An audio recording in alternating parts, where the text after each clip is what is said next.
This afternoon we were discussing the age of Baroque. This period roughly spans from 1600 to 1750 AD. This is an age of genius in many fields of endeavor. The Baroque period in Europe includes a number of post-Renaissance styles that do not have that much in common. The Baroque word is believed to derive from the Portuguese word barroco, meaning irregularly shaped pearl. During this time, there was a continuation of classicism and naturalism of the Renaissance. At the same time, a more colorful, ornate, painterly, and dynamic style was developing. Motion and space were concerns for artists and architects, and additional concerns with the concept of time, the dramatic use of light, and theatrical. The Baroque period in Italy started in Rome, perhaps as a reaction to the Protestant Reformation and in reaction to Mannerism. The Baroque period is also referred to as the Age of Expansion, especially in the arts. There are several main artists of the Baroque period, and we will discuss some of these in this lesson. The first is Bernini. He made numerous sculptures for St. Peter's Basilica. He also designed the Piazza, an open square in an Italian town. He created one of the David sculptures with 3 of the 5 characteristics of the Baroque sculpture: motion, a different way of looking at space, and the concept of time. We have Michelangelo Caravaggio, who portrayed dramatic movement, emotionally charged subjects, and figures caught in time.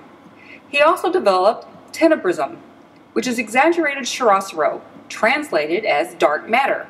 It is also often characterized by a small and concentrated light source in the painting, or what appears to be an external spotlight, directed at a very specific point in the composition. Then we have Artemisia Gentileschi. She was a very successful artist. However, she went through a series of events in her life that is shown in her work. Her father was a successful painter in Rome.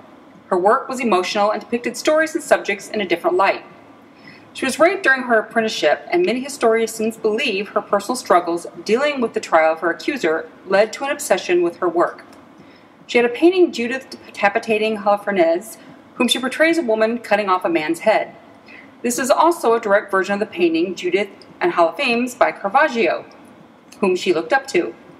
Spain was one of the wealthiest countries in Europe at this time, and due to the influx of riches from the New World, the court was lavish in its support of foreign artists, but especially its native talent. Like Diego Velázquez, who was the court painter for King Philip IV. He used Baroque techniques and Venetian colors, highly contrasting lights and darks, deep illusion of space, common folk as models, harsh realism by using real faces and natural attitudes in his main characters, small, rough textured brushstrokes that would be the foundation of the Impressionist movement, and one of his most famous pieces is La Maînesse, the Maids of Honor, in 1656. Here he portrays an image of the young princess surrounded by her maids. The king and queen are in the reflection of the mirror, but not in the room, and the artist himself is painting on the canvas.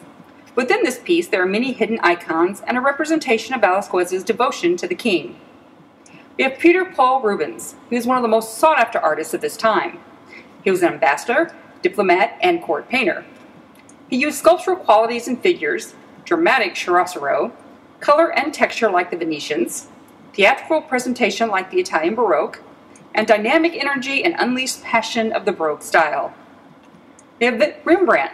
He painted many self-portraits that gave insight into his life and personality. He also painted large group portraits, and often focused on the psychology of a certain situation rather than its surface characteristics. He used strokes that were heavily loaded with pigment and thick impasto. He was a master of manipulating light. We also have Jan Vermeer. He typifies the Dutch interest in painting scenes from daily life. There are 3 things which make his work Baroque: the single light source, the genre subject, the bit of mystery surrounding the moment, and he is well known for his painting The Girl with the Pearl Earring. France's son king, Louis XIV, preferred classicism, and he created academies and teachers to perpetuate this Baroque style. The French Baroque is a more reserved style. Nicolas Poussin, who is a main component of the classical style in France, used a more static staged motion and sculpture Raphaelesque figures. Baroque is a period of artistic style that used exaggerated motion and clear, easily interpreted detail to produce drama, tension, exuberance, and grandeur in sculpture, painting, architecture, literature, dance, and music. The style began around 1600 in Rome, Italy, and spread to most of Europe.